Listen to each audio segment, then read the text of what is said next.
Ketidakpastian kondisi ekonomi, rencananya tunjangan rumah bagi anggota DPR RI menjadi sorotan tak main-main.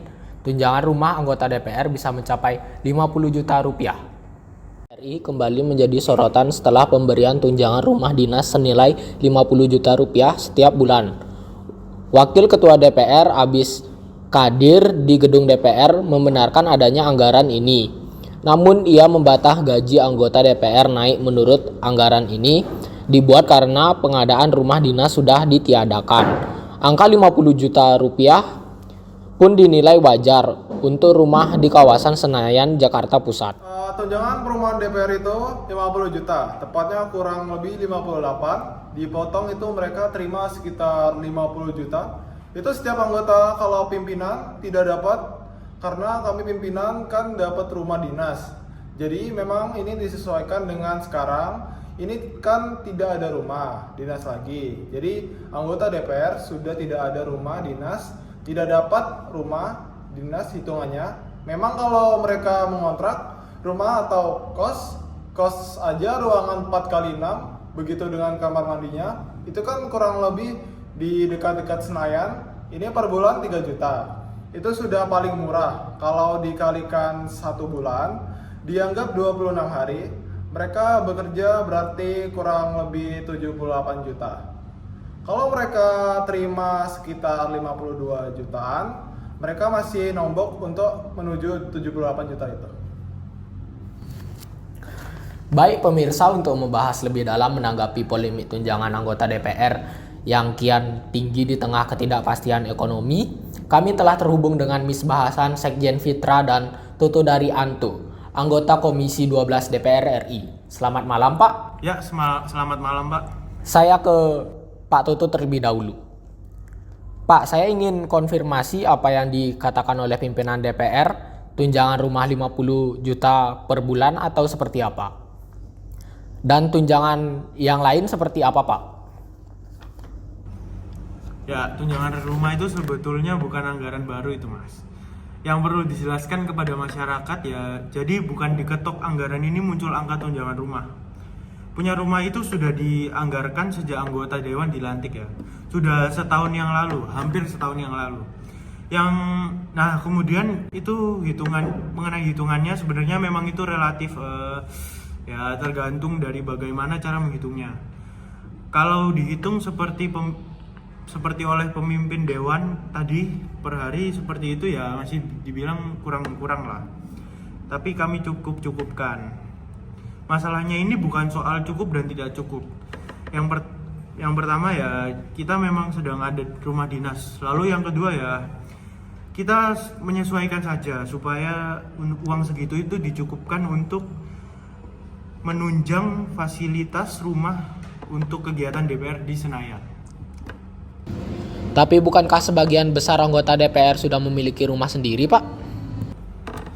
Ya yang dilihat itu dari DPR mana dulu. Kalau di daerah saya ya dari dulu sampai sekarang saya nggak punya rumah meskipun sudah menjabat menjadi DPR selama 20 tahun. Oke Mas Misbah, tanggapan Anda? Ya, kalau menurut saya sih ini terlalu berlebihan ya. Kita ketika menetapkan tunjangan jabatan DPR ini 50 juta per bulan gitu ya. Itu kalau kita kalkulasikan setiap anggota dewan terus setiap tahun akan menerima sekitar 600 juta gitu ya. Nah 600 juta ini kalau dikali sejumlah anggota dewan ya sekitar 580-an orang, itu sekitar 348 miliar ya. Atau kalau sampai 5 tahun menjabat gitu ya bisa jadi angkanya sampai 1 triliun 7.400 miliar. Ini angka yang menurut kami luar biasa besar ya untuk kondisi ekonomi yang tidak baik-baik saja. Dan ada beberapa hal Mas Dwi, foto tak yang analisis kami ya mengapa anggaran dari tunjangan rumah dapatan DPR ini apa perlu dibatalkan ya.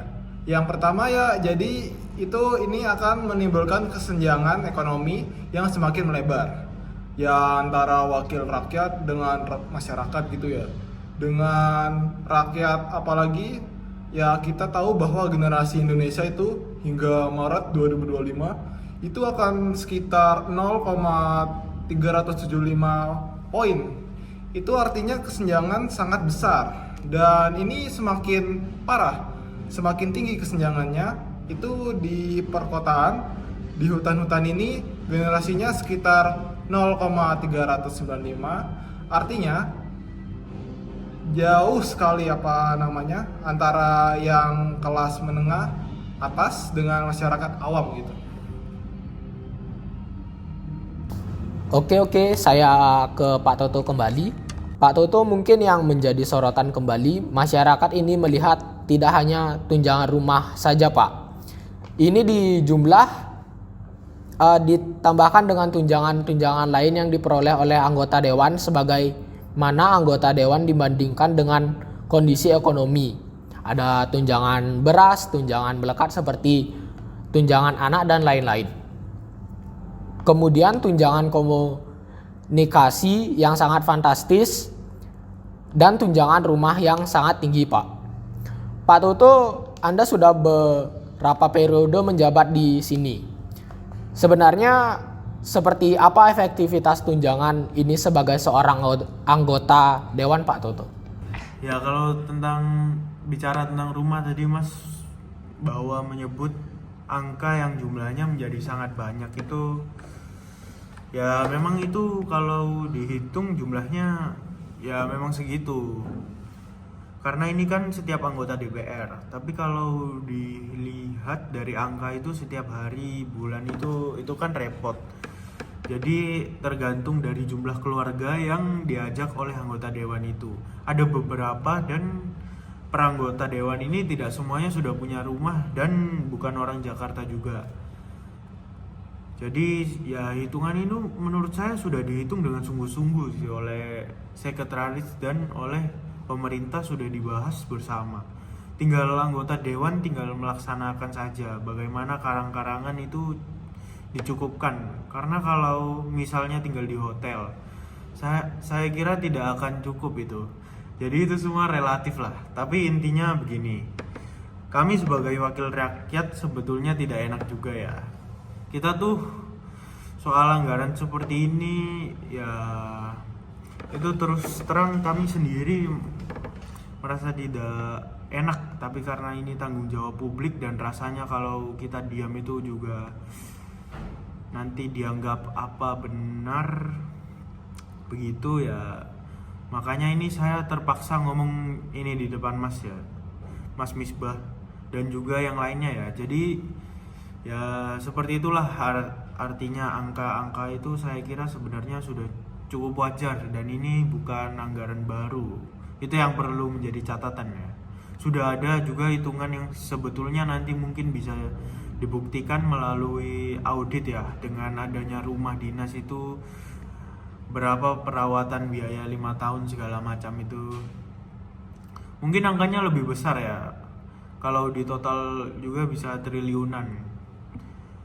Masih bahwa memang kan ya anggaran ini dikalikan sekian ya, tapi kan ini bukan anggaran yang masuk kantongnya anggota DPR itu kan. Anggaran yang digunakan untuk fasilitas penunjang kegiatan adalah melakukan tugas-tugas di DPR, begitu jelas. Oke, baik Mas Misbah. Salah satu yang disoroti adalah subsidi PPh 21. Nah, masyarakat melihat ketika masyarakat dibebankan oleh pajak yang menjadi tanggungannya, sementara itu anggota DPR potongan pajaknya malah disubsidi. Tanggapan Anda, Mas Misbah? Ya, betul sekali. Selama ini kan memang anggota dewan sudah menikmati banyak sekali tunjangan ya. Tunjangan apa? Suami istri gitu ya. Tunjangan anak, tunjangan jabatan, termasuk tunjangan beras dan tunjangan PPh 21 yang angkanya 2.700.000-an ya. Ini per bulan jadi sangat besar itu ya. Dan totalnya juga sekitar 50-an. Jadi kalau ditambah dengan tunjangan rumah itu sekitar 100 jutaan ya per bulan. Ya 101 jutaan per bulan. Jadi itu memang menjadi akan beban bagi APBN kita yang sekarang ini juga diupayakan untuk dilakukan efisiensi. Nah, yang menjadi persoalan lagi Mas Dewi adalah terkait dengan mekanisme pembelian tunjangan rumah. Jabatan ini yang diberikan secara langsat ya. Tidak ada pelaporan yang ini menurut saya juga akan menimbulkan problem gitu ya. Ketika itu diberikan secara cuma-cuma kepada anggota dewan tanpa adanya pelaporan dan penggunaan, padahal di dalamnya nomenklatur kan uangnya ini digunakan untuk tunjangan rumah jabatan, tetapi karena diberikan secara langsung ini bisa dipakai apa saja ya, dan itu saya rasa atau jawabannya juga akan susah. Baik, terima kasih Mas Misbah sudah bergabung bersama kami.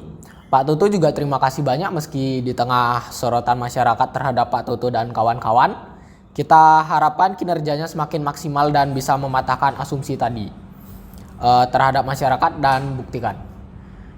Oke, terima kasih Pak Tutu dan Mas Misbah. Selamat malam. Oh iya Pak, Makasih Pak, selamat malam Pak.